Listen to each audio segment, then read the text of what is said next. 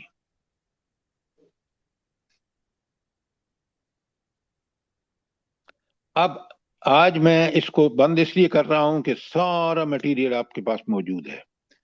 سب سے بڑی مٹیریل قرآن کے اندر ہے، پھر نبی کریم صلی اللہ علیہ وسلم کی سیرت میں ہے، اس سے ریلیٹڈ جتنی آیات اور حدیث ہیں آپ کے پاس ہیں۔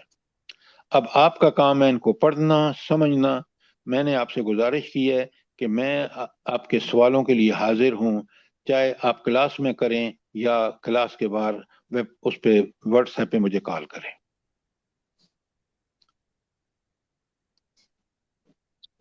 آپ چاہتے ہیں اس کو ختم کر دیں یا ایک اور لیکچر اس پہ ہو جائے؟ جلدی بتائیں۔ نہیں سر جی، ایک اگر لیکچر اور کمپلیٹ ہو نہیں ہوا جائے تو یہ ایک آگے اور والی۔ کر لیں اسی پہ۔ سر بہت جامعہ تھا یہ۔ سر اگر میرا کمپلیٹ نہیں ہوا تو میری ایک یہ دفعہ رائے ہے اور کہ ایک لیکچر کر لیں اس پہ۔ سر میری یہ رائے ہے کہ اصلاحی کل کے جو عوامل آپ نے لکھوائے تھے، اخلاص الہیت، توکل، محبت، خوف و خشیت، تقوی، تسلیم و رضا، شکر گزاری، صبر و تحمل، غور و فکر اور نفس کا محاسبہ، یہ اگر ہو سکے تھوڑا کھل جائیں تو یہ ہمارے لیے بہت میں بہترین نے ہے۔ علم کھول دیے ہیں، اور ہماری بہن میری بات سنیں پہلے۔ جی سر۔ آپ اپنا کام کرنا نہیں چاہتے جو کرنے کا حق ہے۔ دیکھیں نا، آپ نے کتنے اختصار کے ساتھ سارے بیان کر دیے ہیں کیونکہ نوٹ لیے ہیں آپ نے۔ اگر آپ انہی ہینڈ آؤٹ جو میں نے بھیجے ہیں اور آپ ان کو اسی طرح سمجھیں جس طرح میں نے آپ کو سمجھانے کی کوشش کی ہے، اس کے بعد جب آپ کے سوال ہوں تو سوال و جواب کا ایک سیشن رکھ لیتے ہیں۔ میں آپ کو مجبور کرنا چاہتا ہوں کہ آپ پڑھیں، آپ اپنی طالب علمی کا حق ادا کریں، میں آپ کو پڑھانے کا حق ادا کروں۔ سر آپ نے تو کوئی کسر نہیں چھوڑی سر۔ میں کل سے آپ یقین کریں کہ عجیب سی حالت میں گرفتار ہوں کہ اتنا بڑا دکھ آپ پہ آ گیا، آپ کا داماد، آپ کا بیٹا دنیا سے چلے گئے اور آپ نے ہماری کلاس نہیں چھوڑی۔ سر میں تو کل سے بار بار میری آنکھوں میں آنسو آ رہے ہیں یہ سوچ کے کہ یہ دیکھو کتنی بڑی مثال ہے ہم سب کے لیے سر، سر اور میں انہوں نے اسکرین کتنے صبر بس کا سبق دیا ہے۔ اللہ کا شکر ہم پر واجب ہے کہ جس نے ہمیں یہ توفیق بخشی۔ ہمارا کوئی کمال نہیں ہے۔ آپ لوگ اس پہ جب بھی کہیں گے میں آپ کا پڑھیں، سمجھیں، اور آپ جب کہیں گے میں ایک سیشن سوال جواب رکھیں گے۔ سر جی اسی میں اللہ ایک پاک پیج آپ ہے کو نفس بہت اور جزائے نماز۔ خیر دے سر۔ وہ جو حضرت ابراہیم کی ڈیتھ ہوئی تھی تو نبی پاک نے جو دعا پڑھی تھی نا سر، کل میں بھی کل سے وہی سوچ رہی ہوں کہ آپ اس والی حالت میں ہیں۔ سر اللہ آپ کو ہمت سر طاقت میں دے۔ کل سے میرے ذہن میں آگے کوئی اور چیز آ نہیں رہی سر، میں اپنی کیفیت نہیں بیان کر پاتی کہ آپ ہمارے لیے ایک بہت بڑی مثال بن رہے ہیں سر۔ اللہ تعالیٰ آپ کو الحمدللہ، جزائے خیر یہ دے۔ اللہ کا احسان ہے بیٹا۔ آپ بھی اللہ سے دعا کریں کہ اللہ ہمیں ایسی زندگی عطا فرمائے جو اس کی اطاعت میں گزرے۔ سر اسی لیے میں یہ دعا کرتی ہوں کہ اللہ تعالیٰ آپ بھی ہمیں اللہ تعالیٰ سے دور نہ کرے۔ سر آمین اللہ تعالیٰ آمین۔ آپ کی انتھک کوششوں کی جزا اللہ تعالیٰ اپنی شان کے مطابق عطا فرمائیں، اور جزاک آپ اللہ کے بیٹا، آمین داماد ثم کو اللہ آمین۔ تعالیٰ جنت فردوس میں عالی مقام عطا فرمائیں، اور آمین۔ پسماندگان کے لیے اللہ تعالیٰ اپنی اللہ طرف تعالیٰ سے اپنی ہم رحمت۔ سب کے ساتھ یہی معاملہ کرے۔ جزاک اللہ، جزاک اللہ۔ آمین ثم آمین۔ ربنا تقبل منا انك انت السميع العليم وتب علينا انك انت التواب الرحيم۔ جزاک اللہ۔ آمین ثم آمین۔ اللہ پاک آپ کو بہت جزائے خیر دے، اور یہ جو اس دنیا سے چلے گئے ہیں ان کی آگے کی منزلیں آسان کرے، ان کے گھر والوں کو آپ کو صبر جمیل عطا فرمائے، ان کے بچوں کو، ان کی وائف کو پروردگار، اور سب کی اللہ دعائیں ان کی قبول قبر کو کر لے۔ نور سے ہم بھر لوگوں نے دے۔ سر کل ہم لوگوں کا درس تھا پرسوں، ہم لوگوں نے سب نے بہت دعائیں کی ہیں۔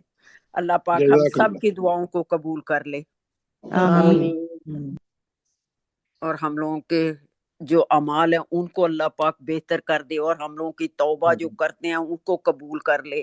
اللہ پاک ساری دنیا کے مسلمانوں کو دین سے جوڑی رکھے، ہم لوگوں کی اولادوں کو بھی۔ اور جو بیمار ہے آمین ان کو اللہ پاک شفائے کاملہ عاجلہ عطا فرمائے، ان کی آمین بیماریوں کو دور کرے، اور ہم لوگوں کے تمام دنیا کے مسلمانوں پہ اپنی رحمتوں سے نواز دے سب کو، اور مشکلوں اور ایک اور پریشانیوں کو ایک دور کر چیز دے۔ میں نے آپ کے سے پوچھنی تھی، کل انسان شروع کریں یا شیطان، دونوں میں سے چوز کر لیں اور پڑھ کے آئیں اور مجھے بتائیں کل کون سا پڑھاؤں۔ ٹھیک ہے پہلے پہلے انشاءاللہ انسان سر۔ کو ڈالیں۔ پہلے انسان کو سمجھتے ہیں اور پھر اس کے دشمن شیطان کو سمجھیں گے۔ تو کل انسان انشاءاللہ کو سر، اللہ پاک سب کو توفیق دے۔ ہینڈ آؤٹ میں نے آپ کو بھیج دیے ہیں، آپ اس کو پڑھ کے آئیں تاکہ آپ سوال کر سکیں۔ آمین۔